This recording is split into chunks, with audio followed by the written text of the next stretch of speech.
To die well, live well. When I watched my mom's last breath, I realized something awakening. I may or may not be wealthy. I may or may not have a loved one. I may or may not be healthy. But two things are definite: aging and death. I need to accept the realities and to live a life of a higher purpose. I can't escape death, but I can mitigate the effects of aging. As scientific research shows, all chronic diseases have a common cause: aging. But since we can't escape aging, why bother about having and living healthy?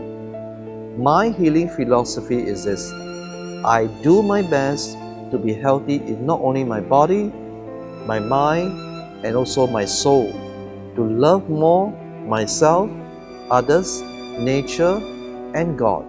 And this is yours and my higher purpose of life.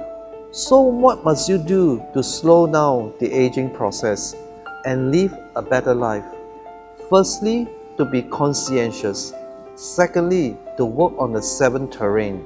And as the saying goes, to die well, live well.